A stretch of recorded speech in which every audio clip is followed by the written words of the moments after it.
tonight before after the show.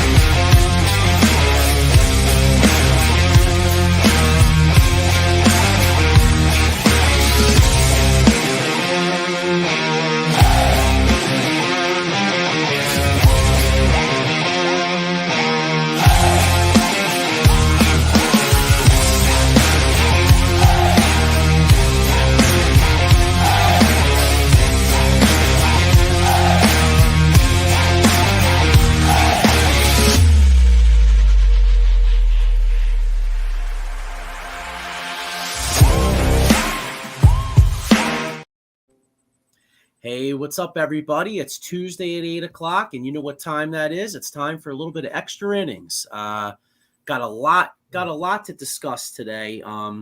First off, the MV3, Bryce Harper. I have one too. What was it? Coming back from Tommy John surgery, probably earlier than just about everybody else, correct? It's like 158 days? 159, I think. 159 days, yeah. So Bryce Harper, one of the stars of Major League Baseball, is now back. He's going to be in the Phillies lineup tonight. I believe he's batting third. DH. He's playing DH and batting third. And so he's back. And we got tons going on in baseball. I mean, right now, we'll get into this a little bit later, but because we're going to do our power rankings first, but we'll get into this a little bit later. We have the Tampa Bay, two best teams in baseball right now. And who the hell would have thought this? All right, now it's early. I'll preface that. But Tampa Bay Rays at 23-6. Now listen, I think a lot of us thought that Tampa Bay would probably be a pretty decent team. They've been good for They have 2 losses all year at home so far. Yeah. Okay. So but you got the Rays at 23-6, but the real surprise is the Pittsburgh Pirates at 20-9. But right now, as we speak, they are having a battle to be the top dog. The Rays and the Pirates are going at it right now. Oh wow! Yeah, nice. battle for the top dog. So we'll get into that. We'll get into that in a little bit, because that's actually, you know what? Let's get into it now, real quick. And you know what? I apologize. And for anybody out there that's tuning in for the first time, my name's Joe Sullivan, and there's my man. We all call him Euro Paul. What's up, Paul? How you doing, bro? Good. How are you? Good. So we'll get into power rankings a little bit, but right now let's break down this unlikely battle. You got Pirates and Rays. I mean, first off, as a Phillies fan, it kind of breaks my. I have to admit, I don't mind seeing the Pirates do well, but Vinny Velasquez right now, Vincent Velasquez, Phillies waited about 6 or 7 years for him to finally pan out. I mean, the guy has like $1 million arm, and he's finally putting it together. He's got 4 wins, a 3.06 ERA, and he's killing it. Here's Mike Fuji with the comment. Hey, Mike, with Mike Fuji saying, "What's good, fellas?" Hey, Mike, how you doing? Hey, Mike, what's up, man? You could check Mike out on Monday nights on our other show on the Edge of Philly Sports Network called the Sully Squad. So make sure you check us out there and check Mike out. But yeah, I mean, I'm looking at this Pirates team right now. Red hot. They're 8-2 in their last 10, and like I just touched on, Vinny Velasquez is killing it. They are 5th in batting and 6th in ERA, so they're kind of equally playing well. They have another starting pitcher too, Ronzi Contreras. He's 3-1 with a 3.41. I never heard of that guy. Well, they have a guy by the name of Mitch Keller who's got a 3.53. He's got 40 Ks. And the Pirates batting, they just last week we touched on this. They signed Brian Reynolds to a long-term contract. He's hitting 320. Their power hitter is a guy by the name of Sawinski, who's got 6 home runs. And like I said, Pirates are well balanced team. I mean, 3.55 ERA, and they're going head to head with the Rays. Now you're looking at this Rays team. They got a guy. They're led by a guy by the name of Arizarena. Is hitting 327. He's got 28 RBIs. The Rays pitching is unreal. McClanahan has 5 wins already and 42 strikeouts with a 2.12 ERA. And they got a guy Diaz who's got a 7 home runs. Yeah, he's got 7 home runs. And the Rays actually are first in home runs, and this is something I wouldn't have guessed. They have 61 home runs right now. Yeah. So that's a I mean, of course it's May, so I'm not going to get, we can't get too carried away. It's not like I'm not going to say it could be a World Series preview because I don't believe that in the end the Pirates will be there. But it's good to talk about. But like it's been proven lately, right? Boston Bruins had the best record in NHL history, got ousted in the first round. Philly snuck into the playoffs last year with 87 wins. We went to the World Series where the Braves and Mets went over 100 games. So yeah, it's a great story, but this all you have to do is get in, man, and then anything can happen. But yeah, it's a good story to tell. Those teams are historically don't fare well during the regular season. And it's good to see a change of scenery as far as the Orioles, Pittsburgh, teams that are historically towards the bottom of the standings, and they're actually finally putting it together. Yeah. Well, okay. So I'm looking at the game right now.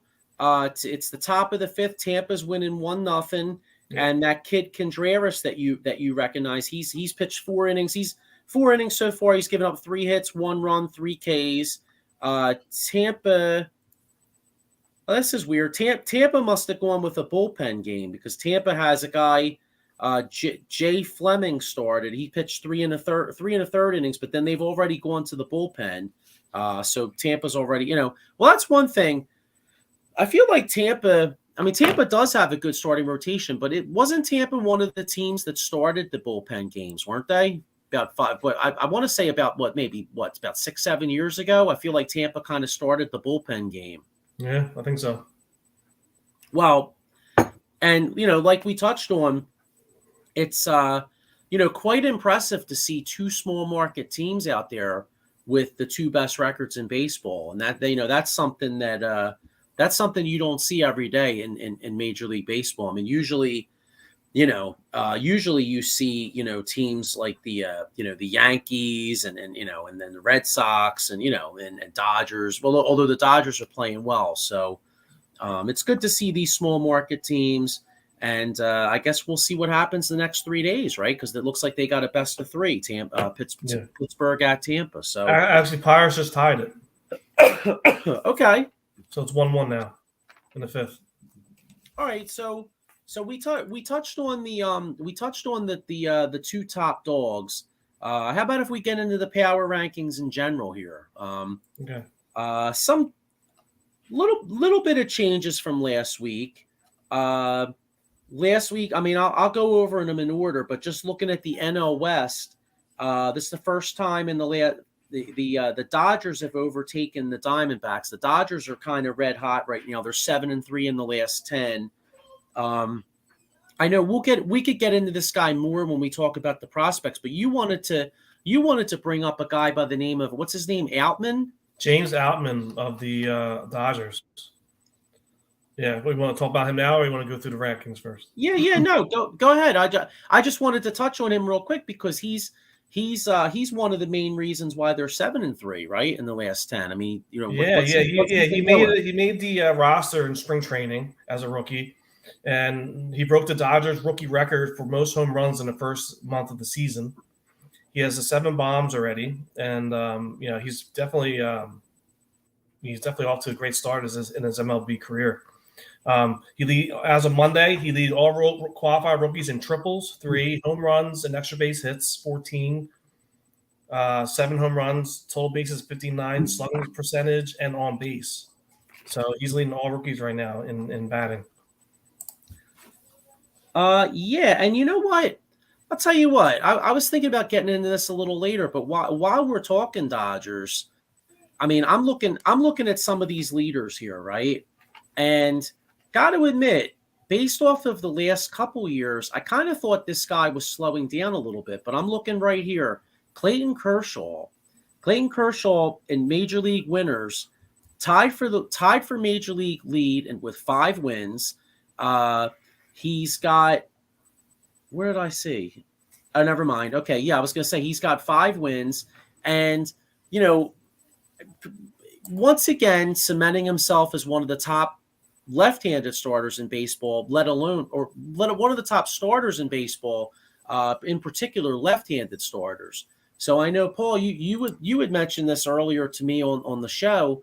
I mean, before the show, excuse me. Like, where would you rank Clayton? I mean, based on his longevity and what he's been doing all these years, like where would you rank Clayton Kershaw as far as like all-time left-handed starters and possibly like all-time great Dodgers? Yeah, man. I mean, he came in the league in 2008. He just recently won his 200th game as a Dodger. His numbers are insane. He has 202 wins, only 88 losses. Career ERA of was it two? Where's it at? ERA? He's at career 2.47 ERA. He has 2,848 strikeouts in 2,619 innings. Like, dude's insane. He's off to the Cy Young favor at this point.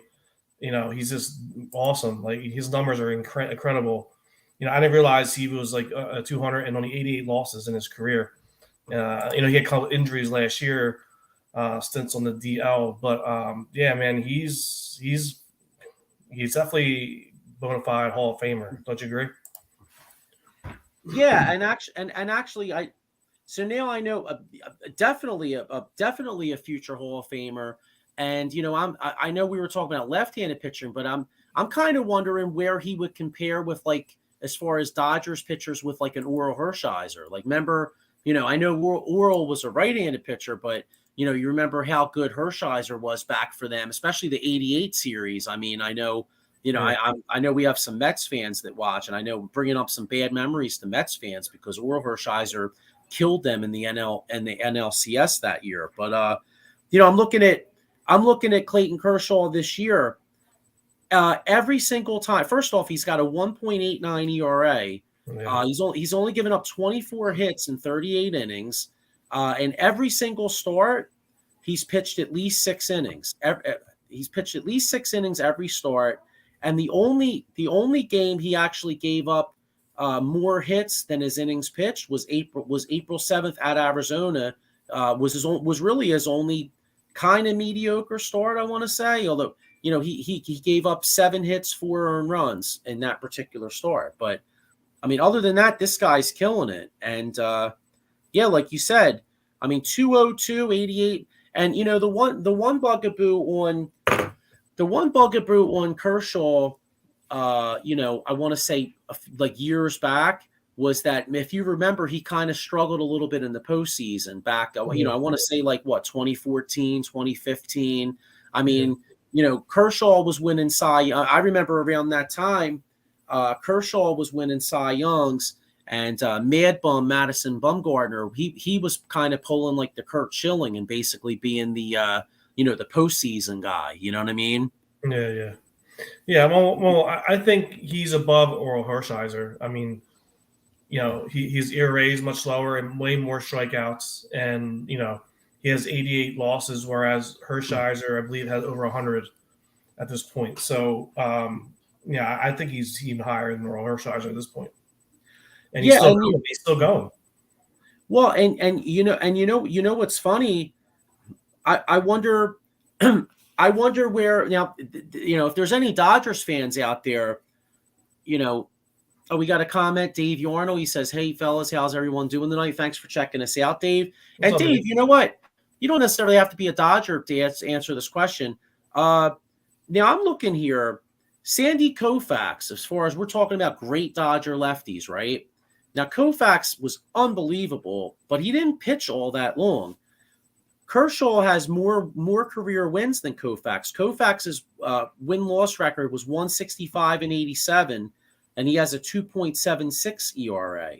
I would really be wondering, what old school Dodgers fans out there think if they think Kershaw is better than Koufax, or if they think that Koufax is better than Kershaw. How many seasons did Koufax play? Because Kershaw's been in 2008 and it's what, 23? That's what, 14 years? I was going to say, I think, yeah, I mean, honestly, I think you probably would give because Koufax only pitched from 1955 to 1966. 11 years. Okay. Yeah. So what? So Kershaw's got him. So and well, wait a minute though. Yeah, he said he has 165 wins in 11 years. Hang on, I just had it. Hang on a second. Let me find it here. Shit. Let me get back to it here. Yeah, I think it was 160 something. It was like 168 or 165. I think he said 165. So he has 165 in 11 seasons, whereas Kershaw has 202 and 15. So it's 37 more wins than Koufax.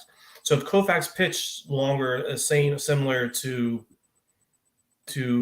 Kershaw, I think definitely have more wins. ERA's right there too. So apples to apples. It's not really apples to apples when you have Kershaw, pitching 15 seasons, and who knows, maybe he'd go again next year too. So, and I mean, it's hard to say that numbers overall probably would be better, at the end of the career for Kershaw, but Kershaw pitched longer, and I think Koufax would have similar numbers, even better if he pitched as long as that. Yeah, but to kind of piggyback off your point a little bit, the one thing we got to keep in perspective though too, pitchers don't get as many wins now.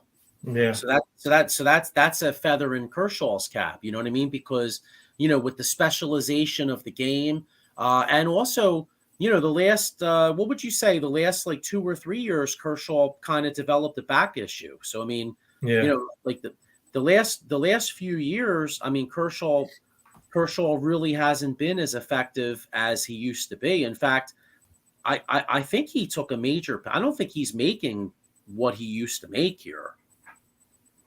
You know what I mean? Money wise? Yeah, I mean, I from what I remember, I mean, I think his contract kind of went down a little bit.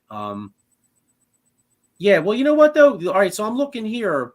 Last year, Kershaw was 12-3. You know what it was? It was 20. It was like 2019 or 2020. Yeah, 2020. He only had 10 starts. Yeah, so he had some injury problems in 2020, but then they wound up winning the World Series. But yeah, look at this guy. You know what? Now I'm looking at this. This guy's unbelievable, Paul. All right, ready? So I'm looking. Going back to 2011, the guy was 21-5 with a 2.28. 2012, 14-9, 2.53. 2013, he had a 1.83 ERA. Wow. 2014, he was 21-3 with a 1.77. Then you know what's weird? He goes from 24. He had a Cy Young award that year too.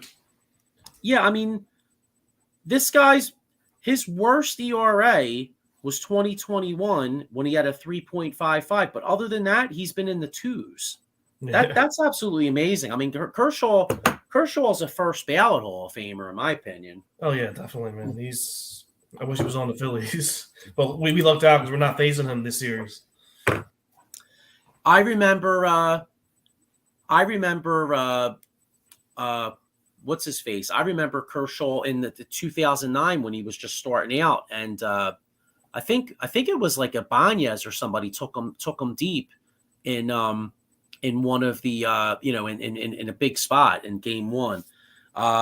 Dave Yarnell says going to pitchers for the Dodgers. I was a big Fernando Valenzuela fan. Him and Carlton had wars in the 80s. Yeah, Fernando mania. You know what? That's a great point because when you're talking about great Dodger lefties. Although Valenzuela did, he was more.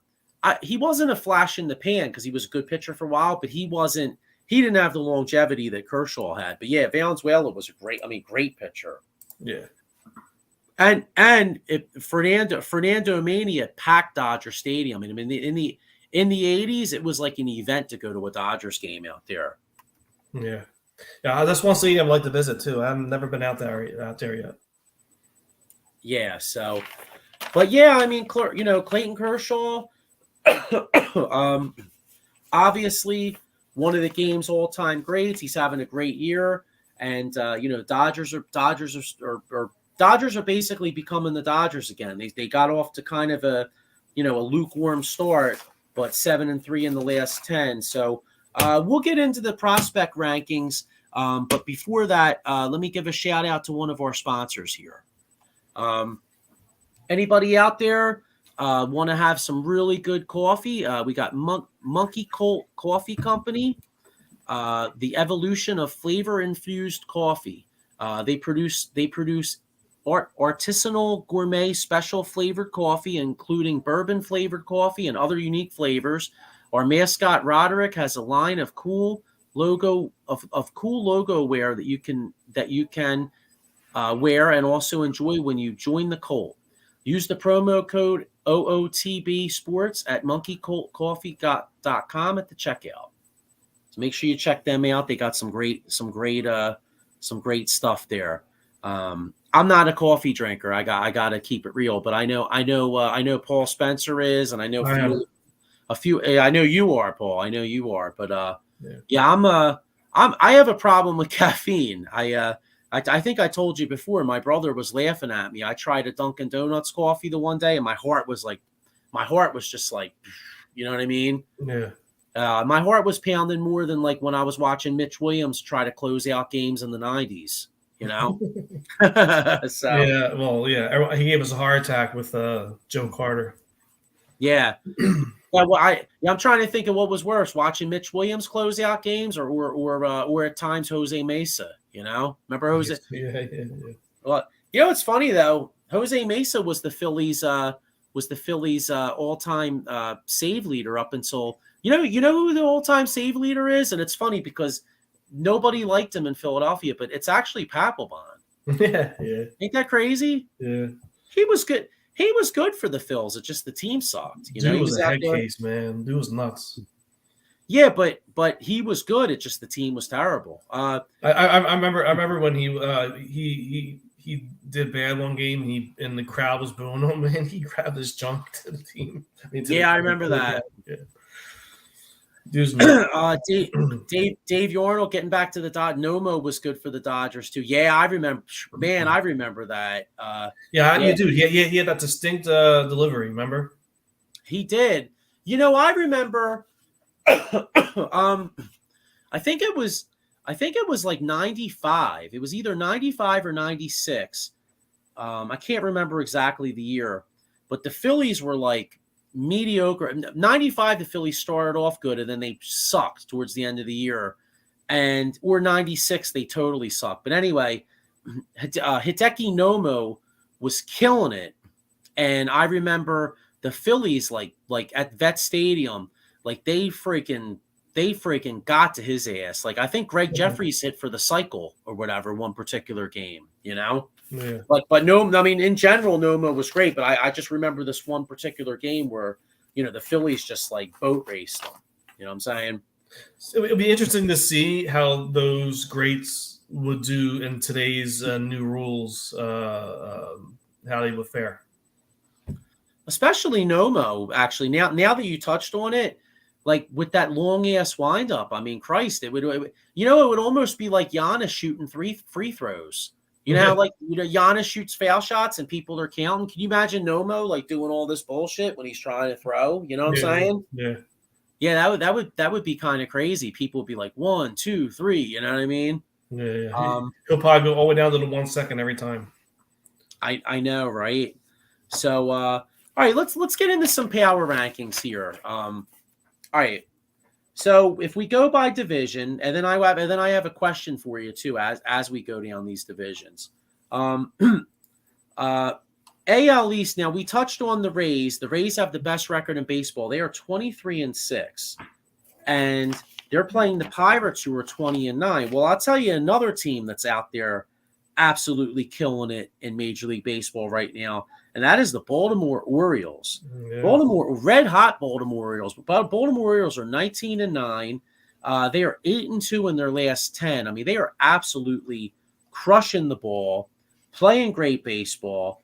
And they're 19-9. They're right there. They're only 3.5 games behind the Rays. And I know Baltimore fans are it's early in the year, obviously, but they're Pittsburgh Pirates fans this week because Baltimore they're only 3.5 out. Yeah, I know. Actually, yeah. I mean, it's surprised the AL East, the way the rankings are right now at this point, because no one saw Baltimore being up there already. And Toronto, they expect Toronto, the Yankees to be there, in Tampa Bay, but not the Orioles. So they're also yeah. So I'm looking at that. You got the Toronto Blue Jays, who I know you're extremely high on. They're 18-11. They're playing great ball. They're 5 games out at 18-11. That just goes to show how good Tampa's been playing. Yeah. Then you got the Red Sox 16-14. And then you got the last place New York Yankees. 3-7 in last 10. Lost 4 in a row. Yeah, 3-7. They're really struggling. Aaron Judge is on the IL. They're losing again tonight too. Yeah, so Aaron Judge is on the IL. I was actually up driving. I was driving up that way the other day, and I had the fan on, and they a couple of the hosts were really ripping Brian Cashman, like basically saying how poorly the roster is constructed. I mean, the Yankees have been getting away with it the last few years because they've had so much power. Damn, you have Aaron Judge setting the American League home run record, so that helps. Plus, he won the MVP, and then you had Stanton hitting bombs. But the one thing about the Yankees is, for the last 3 to 5 years, one of their bugaboos is they only really score runs when they're hitting home runs. And if they're not hitting for power, or if they have a couple guys out, they have a really hard time manufacturing runs. And you know what I actually think it is, Paul? The fact that the stolen base is back into baseball. I think I know Volpe's been stealing for the Yankees, the rookie Volpe or whatever. He has some steals, but the Yankees, and so does Torres. But I think the speed game is actually hurting the Yankees because other teams are manufacturing runs, and the Yankees just don't manufacture runs. And I think that's one of the reasons why they're only 500. They're 15-15. Also, their big free agent acquisition, Carlos Rodon, he's yet to pitch. He's been hurt, and that's really hurt them. So, but anyway, yeah. So I'm looking at the Yanks in the basement, and then we'll get to we'll go down each division. But another team that's in the basement, NL Central, the St. Louis Cardinals, 10-19. St. Louis Cardinals are already 10 games behind the Pittsburgh Pirates. So, My question to you and anybody out there, if they want to chime in, because the Yankees and the Cardinals were both by a lot of people picked to win their divisions. So I know it's early, but how concerned should St. Louis Cardinals fans be right now, and how concerned should Yankees fans be? And can both these teams get back into the race? What's your opinion, Paul? Yankees, like you said, Carlos Rodon hasn't pitched yet. The big acquisition in the offseason. Judge is on the shelf. I think Stanton also too is. I don't know if he's back yet, but he's been injured. But granted, saying all that, dude, they're only 5 games. I'm sorry. Well, yeah, they're 8.5 games back of Tampa Bay. But more surprising to me is St. Louis. I mean, they're already 10 games back. Now not only Pittsburgh's playing well, and that no one really saw that coming, but you also got Milwaukee, who's always going to be there, and the Cubs are actually playing pretty well. So, and they're already 10 games back. They're 2-8 in the last 10. Yeah, I mean, I would be more concerned with St. Louis at this point than the Yankees. Because Yankees always seem to turn it around, get hot, in the summer months and towards the end of the season. If they all stay healthy and Rodon comes back, plays, and he does well, and Garrett Cole's doing what he's doing, and Judge comes back, they'll definitely make a run, for a playoff spot. But St. Louis, I'm really concerned about St. Louis. Yeah, I agree with you. I mean, I see it pretty much the same way. I mean, I definitely think the Yankees at least make a run for the wild card. Yeah, Eileen C right here. She's a Yankees fan. She had Stanton, Judge, Rodon on IL. Yeah. So Eileen, what's your opinion on the Yankees? I mean, is it getting late early, or do you think they'll just make a run like they always do? Ooh. You see that? Trevino needs Trevino, Tommy John. Yeah, sometimes sometimes you can have that year where you just have a bunch of guys hurt and things don't go well. And the Yankees have had, I mean, I think 1993, I believe, was the last year the Yankees weren't at worst 500. They've had a winning record every single year since 1993. So we're going on 30 years. It would be interesting to see. It would be interesting to see if this could be broken this year. Dave Yornell with a comment here. He says the team in that division, I guess, the St. Louis division that is surprising is the Pirates. I'm not counting out the Redbirds. It's still early in that division. Yeah, that's true. And one thing we have to keep in mind, the Cardinals were only around 500, or give or take 500, a few games here or there, up through like June of last year, I believe.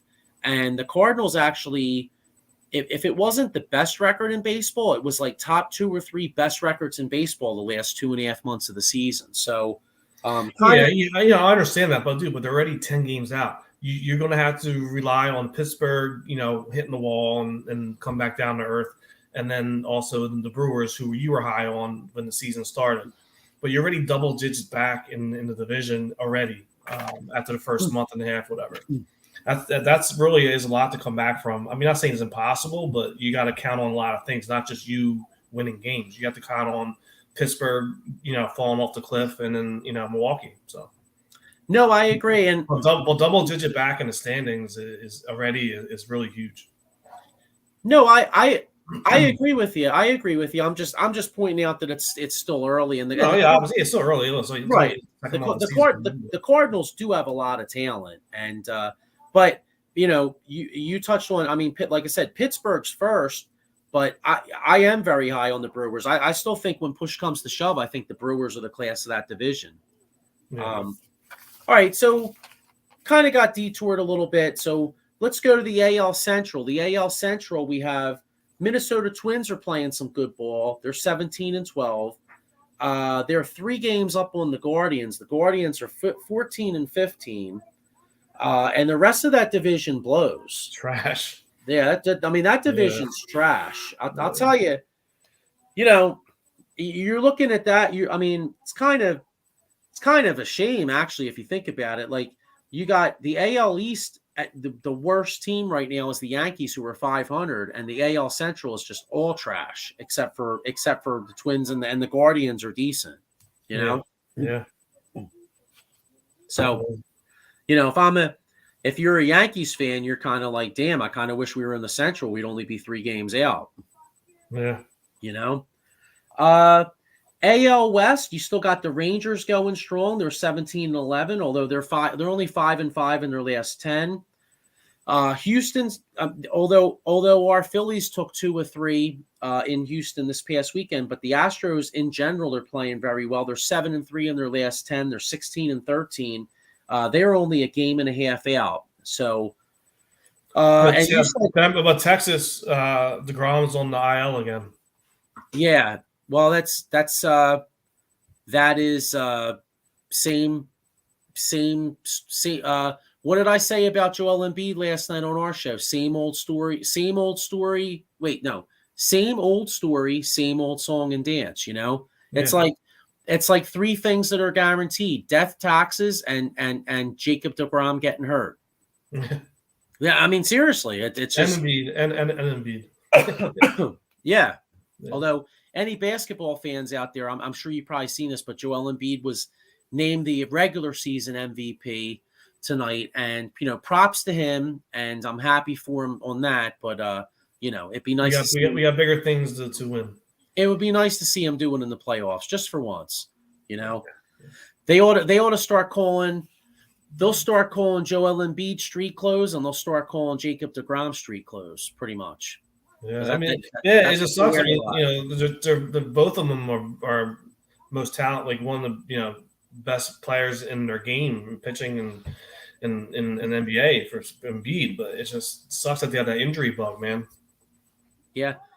Dave Yarnell says, do you guys believe the Kansas City Royals are 7-23? What is wrong with that organization? Well, kind of starts at the top, right? I mean, first off, they're a small market team. Their scouting and development obviously has been lacking. I mean, you look at the Royals. I mean, they just won the World Series. What, eight short years ago? They just won the World Series, beating the Mets. And the year before, they made the World Series and lost. But that team had tons of young talent. They developed guys, and they didn't replenish. I mean, all those guys kind of either got after a few years they got old. They moved on. They got traded. Left as free agents, whatever, and they just haven't been able to keep it up. That's the challenge. That's the challenge in Major League Baseball. Small market teams can't spend their way out of problems. If you don't develop and if you don't have a great minor league system and you're a team like Kansas City, you are not going to do it. And that's the problem. All right, so let's just finish out this division real quick. We got the Angels at 15-14. They're only 2.5 back. You got the Mariners at 12-16.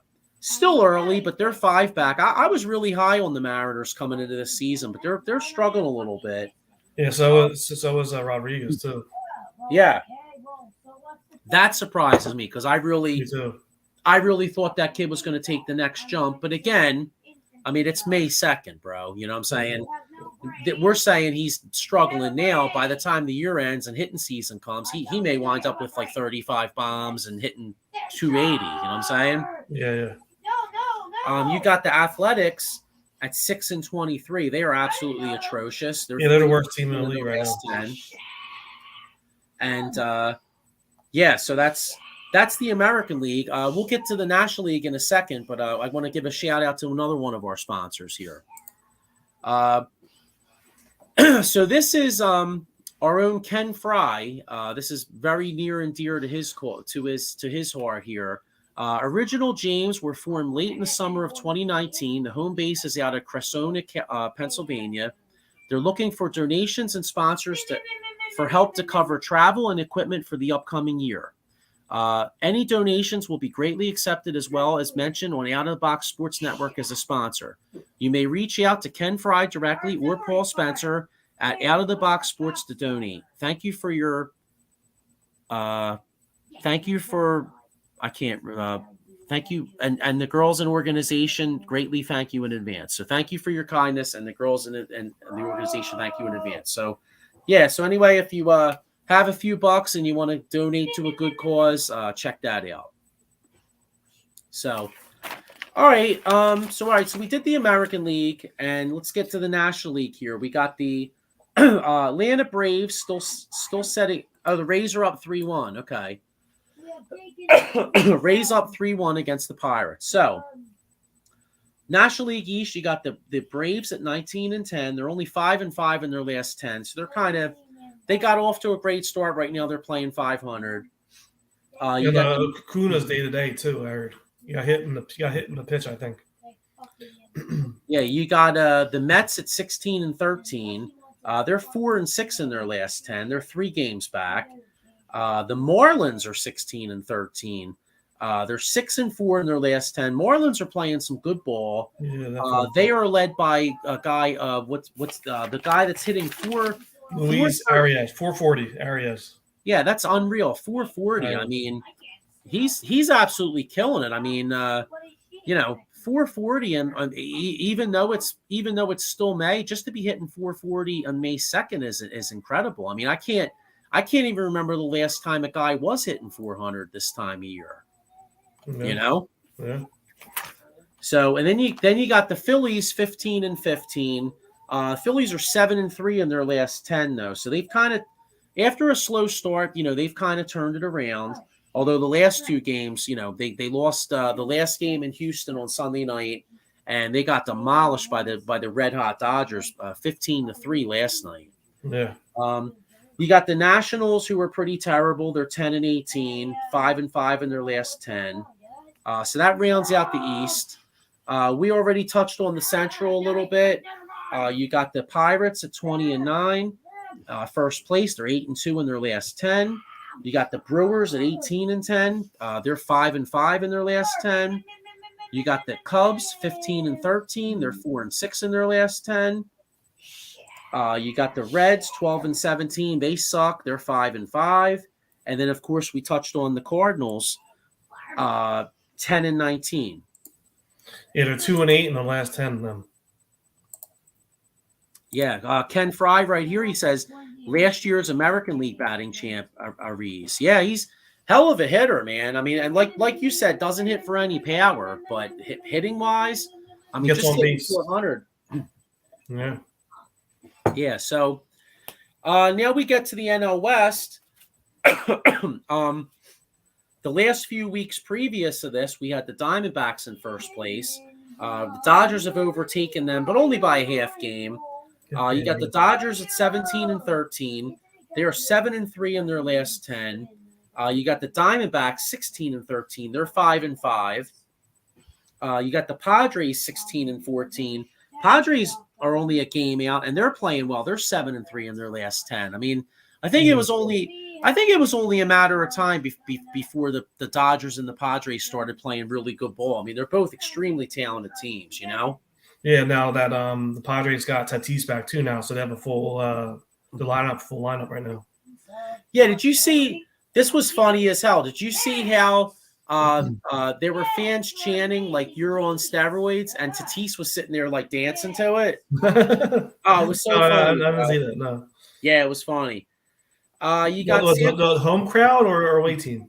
I think it was away team. No, Okay. I don't think the home crowd would be doing that. Well, actually, what you call them? They did that to the dude in Milwaukee. Oh, what's his face? I'm drawing a blank. Who the hell was he? No, not Craig. I want to say Craig Counsell, but it was Craig Counsell's not him. Who the hell was it? Hang on, I'll look him up. But all right, Giants are 11-17. They're only 5-5 in their last 10. So they're little surprised. I'll tell you. You know what's funny? A lot of remember a couple years ago there was so much love for Gabe Kapler. Remember some. Yeah. Now I don't know many Phillies fans that were doing it, but there were some Phillies fans out there that were like, "Oh, should have never got rid of Gabe Kapler." Well, he ain't doing shit now, so let's keep it real. Let's keep it a ball. You know what I mean? Yeah, definitely. 11-17. Yeah. No, they're probably just missing that coconut oil. Well, you know what? Baseball managers can only do so much, dude. Yeah. I feel like a baseball manager just needs to keep the clubhouse relaxed. Like I feel like that was Rob Thompson's greatest strength was keeping the clubhouse relaxed. And honestly, it was Charlie Manuel's greatest strength too, I think. Yeah. You know what I mean? Like Charlie Manuel wasn't the greatest strategic manager. You know what I mean? But he didn't break those guys' balls. He let them. He wrote out the lineup card. Everybody had a role. J-Roll knew he was hitting first. Utley hit. Well, Utley what? Utley. Utley was right after him, and they got down to business. Yep. Hang on. I'm still trying to find that. Hold on, let me see. Yeah, he used to play for the Marlins. He won MVP. Christ, he won MVP, and I'm drawing a blank on his name. I'm in a Christian Yelich. No, that wasn't Yelich. Wasn't it No, Yelich? no, it wasn't. Oh, it was the right-handed guy. No, you're right. It wasn't Yelich. It was the right-handed guy. Who the hell was the Ryan Braun. Ryan Braun. That's it. Okay. And at the time, yeah, because Yelich was up for MVP. But that's right. Back in like 2011, 2012, Ryan, in the earlier part of this decade, Ryan Braun was always in the running for MVP. That's right. Yeah. I remember the fans like taping his name off their jersey and stuff. Like his own fans were doing that. See, I'll tell you what. Maybe it was something funny they put the cover of it. Something I forget what they put. It was pretty funny. Listen, it may sound sacrilegious to say this as a baseball fan and a guy. You know, I don't want to say I'm a baseball purist because I'm not, because I love the designated hitter. So, you know what I mean? So I can't say I'm a baseball purist, but, you know, are steroids wrong? Yeah. Okay. Yes. All right. It's wrong, but also if you take it for so much, it damages your body like permanently. And what I'm saying is I would never advocate taking steroids. I mean, they might shrink your balls. You know, Barry Bonds' head grew like Barry Bonds. If you look at Barry Bonds' head from the time he was on the Pirates, yeah, definitely. That's he was telling Giants, huge. His head blew up so much. But I got to keep it real, man. That summer of 1998, watching Mark McGwire and Sammy Sosa have that home run record, dude, that saved baseball, bro. I mean, was it wrong that they were taking special vitamins? Yeah, but a lot of the league was doing. I mean, you had guys like David Bell were taking roids. Like I remember David Bell was for the Phillies, and he was like a mediocre player, and it got found out David Bell was taking roids, and I was like, well, damn. I was like, he should be taking the same Johns that Barry Bonds is. You know what I mean? Like, bottom line is you still got to hit that ball, bro. You know what I'm saying? You still got to hit the ball. Yeah. And here's Ken Fry. Yeah, I remember this. This is why he got booed. Actually, now I do remember this. Ryan, can you put that comment back up for a second? Ryan Braun was a snitch, bro. Remember he lied about a guy. He said Braun ruined the guy who took the sample, saying he doctored it. Braun was just juiced. Yeah, exactly. That's why Ryan Braun got. I forgot about that story, but yeah, Ryan Braun was you know, he should have just went out and admitted it. You know what I mean? Yeah. Instead he was a little bitch about it, kind of a snitch, and he tried to weasel his way out of it. So. You know what? He would have got booed in Philly too, honestly. Yeah. What do you say? All right, so we're done with the power rankings here, or the divisions. What do you say about how about some who's hot, who's not here? Sounds good. All right. So I'm looking at batting average here. We got the guy Arize hitting 440. He's followed by Matt Chapman hitting 372, Acuna's hitting 363, Bichette 344, and then Philadelphia's own Brandon Marsh hitting 337. Brandon Marsh is a breakout star, Paul. Yeah, definitely. I like the jump he made from last year to this year. The hitting coach definitely is helping him out, change his stance. I think they said he was like bouncing on top of his feet. Now he's a steady, solid motion. What's they can hitting the ball better? Yeah, I like that trade we did. Gave up the catcher for him and Syndergaard. Actually, no, they were separate deals, right? They were separate, right? They were separate deals we made last year, right? It wasn't a package deal with Syndergaard. It was separate, right? I believe so. No, I think it was the same deal because they both came from the Angels. Yeah. So I mean, that's looking good. He's young and keeps on doing what he's doing. It definitely found our center fielder. Center fielder was a sore spot for us for a long time. I mean, that's since Xtra, right? Well, no, we had Victorino, but I mean, But yeah, I mean, really, since Victorino, I mean, yeah, I mean, they, Odubel Herrera. I mean, Odubel Herrera occasionally would go on hot streaks and put up some good numbers, but he was never reliable. Roman Quinn. Oh God, yeah. They literally kept waiting for him to pan out, and he just never did. All right, so I'm looking at some of these home run leaders. You got Max, another guy carrying the Dodgers, Max Muncy with 11 bombs. Pete Alonso with 11. You got Patrick Wisdom with 10. Rafael Devers of Boston with 10. And you got a guy by the name of Brett. I never heard of this guy. Brett Rocker. Brett Rocker. Oh yeah. Actually, I was looking up earlier today, and there's a little story on him about Brett Rooker, and I'm like, who the hell is this guy? And here I have some stats, and some decent take on him. He was a waiver claim pickup. The Twins drafted 5 minutes. Come on, go on. The Twins drafted Rooker, 35th overall pick in 17 draft, and he just goes to solid numbers in the minors, but never quite found a role in Minnesota.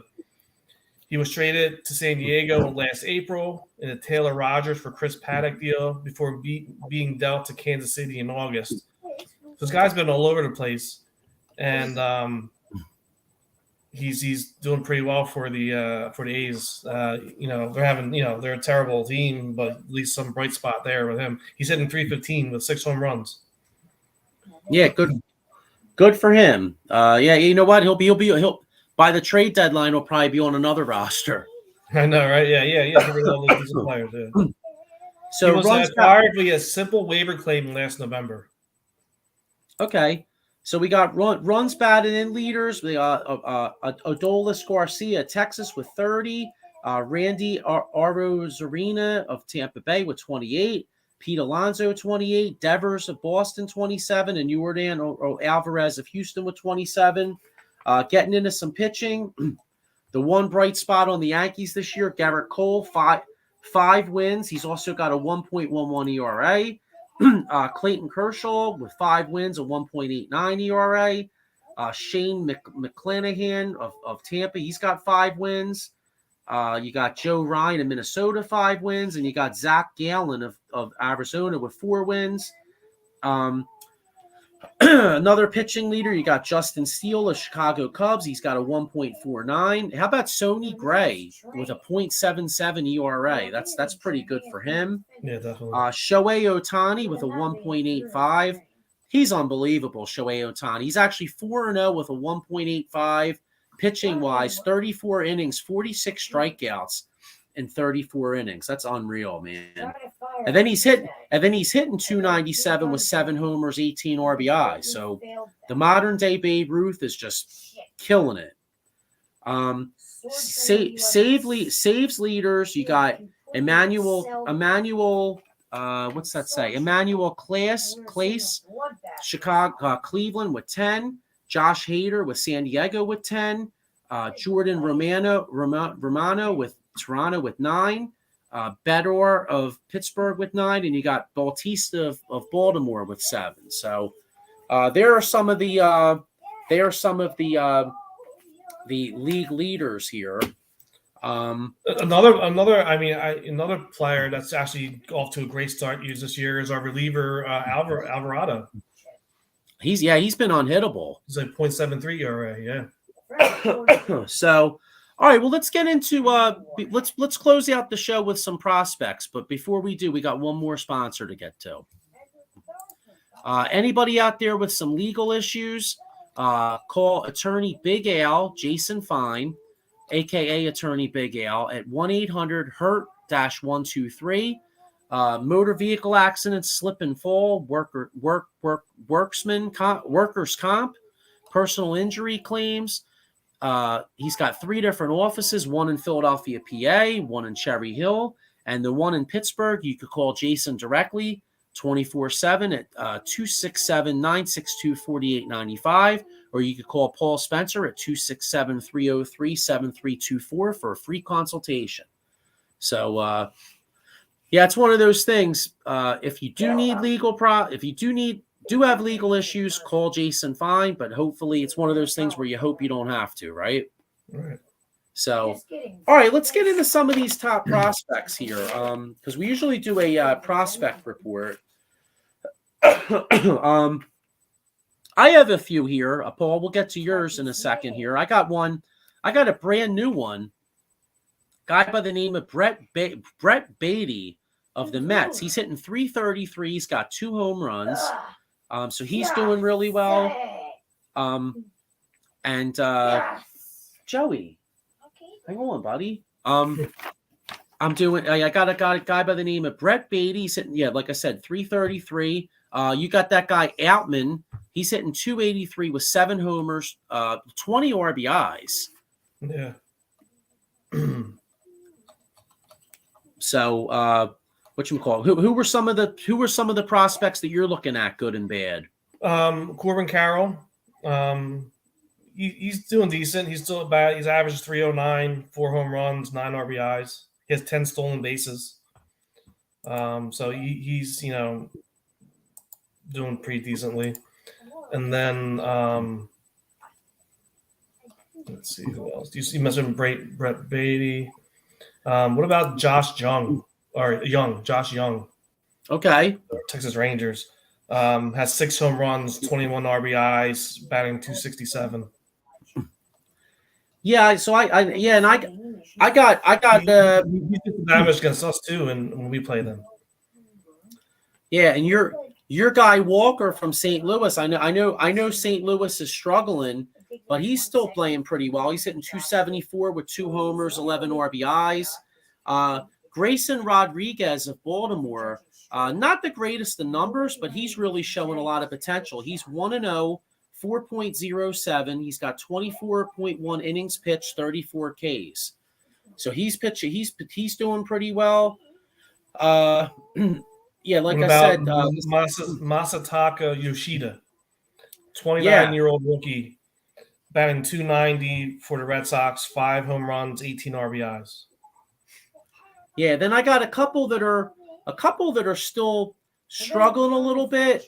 Volpe, although he's improving a little bit, he's improved since last week.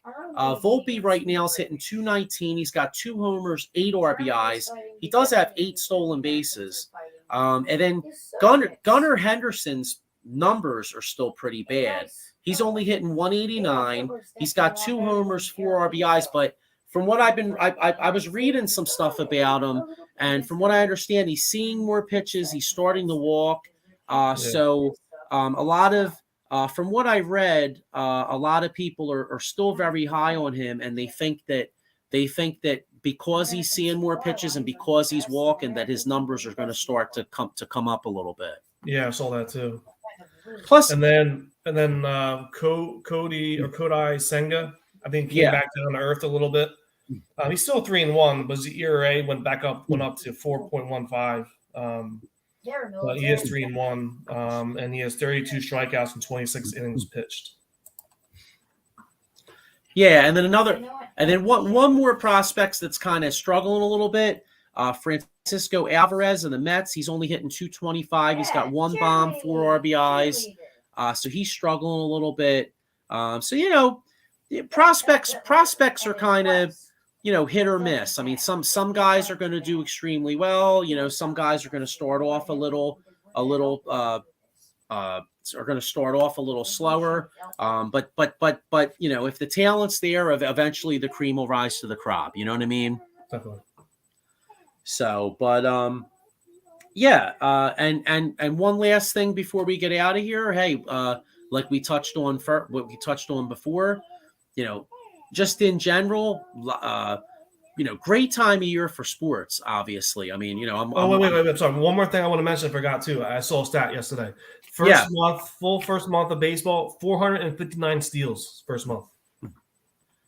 That's exciting. Hey, there's a lot more to baseball than just strikeouts and home runs. And I think, the last, I want to say the last 8 to 10 years, ever since the Moneyball, I feel like ever since Moneyball movie came out, baseball was a lot of strikeouts and a lot of home runs. And it's really nice to see the speed game coming back. I think it's it adds to a lot of excitement. I mean, when you're watching Sports Center or you're watching baseball tonight, it's nice to see great defensive highlights. It's nice to see a nice stolen base, Yeah, and it's nice to see something other than put it this way: we all know chicks dig the long ball, right?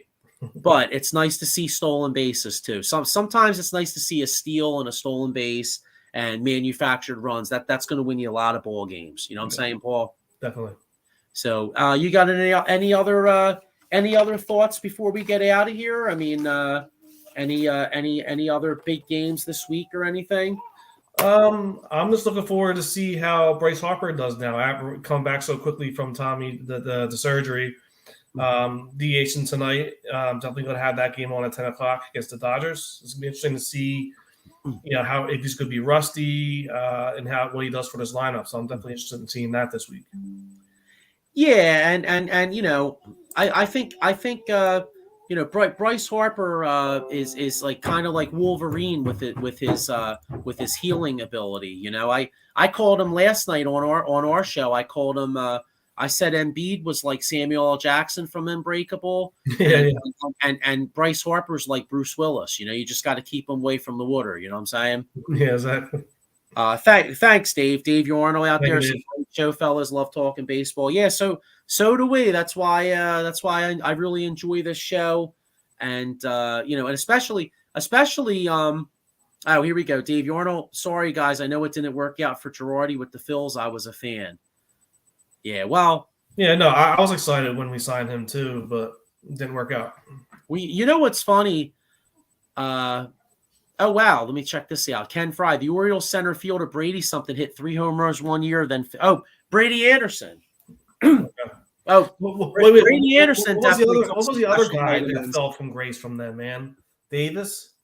Yeah, Chris Davis. And I think they're still paying him, dude. That's crazy. Like he just went, all that. He had that one huge year, and then when maybe he was juicing or something because he could have hit anything. Yeah, well, it's kind of like a different team, but you remember Josh Hamilton? He had that drug problem. He was like a top pick. He had that drug problem, and then he had like a great year or two for Texas, and then all of a sudden he just went in the shitter. Sometimes, hey, that's one of the things that makes baseball so great. I mean, that could be actually a show topic. I think that sounds like a great. You know what? That's a good call. What got guys that were flashes in the pan and or had promise and then just crashed the earth. How about Dominic Brown? Dominic Brown had like one of the greatest. What he had 13 homers in June. He was like the next Darryl Strawberry, and then he totally sucked.